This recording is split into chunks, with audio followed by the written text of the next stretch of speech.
તો વધુ સમાચારમાં વાત કરીએ તો લખતરથી મહત્વના સમાચાર સામે આવ્યા છે। જુગતરામ દવે પેસેન્ટર શાળામાં લખતર તાલુકા ભારતીય જનતા પાર્ટી દ્વારા રાષ્ટ્રીય મતદાતા દિવસની ઉજવણી કાર્યક્રમનું આયોજન કરવામાં આવ્યું।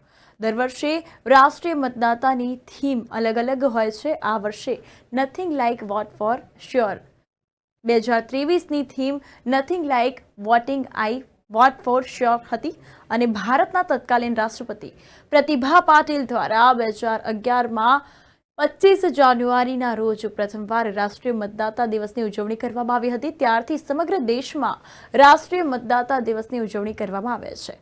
ભારત દેશમાં દર વર્ષે કોઈને કોઈ રાજ્યમાં વિધાનસભાની ચૂંટણી યોજાય છે। આ ઉપરાંત 5 વર્ષે લોકસભાની ચૂંટણીની તૈયારી જે છે તે હાલમાં શરૂ થઈ ચૂકી છે। તો આગામી ટૂંક સમયમાં ભારત દેશમાં લોકસભાની ચૂંટણી યોજાવાની છે। તો આ ચૂંટણીની જવાબદારી ચૂંટણી પંચની છે, જે સમગ્ર ભારત દેશના નાગરિકોને જાગૃત કરવાની કામગીરી કરે છે।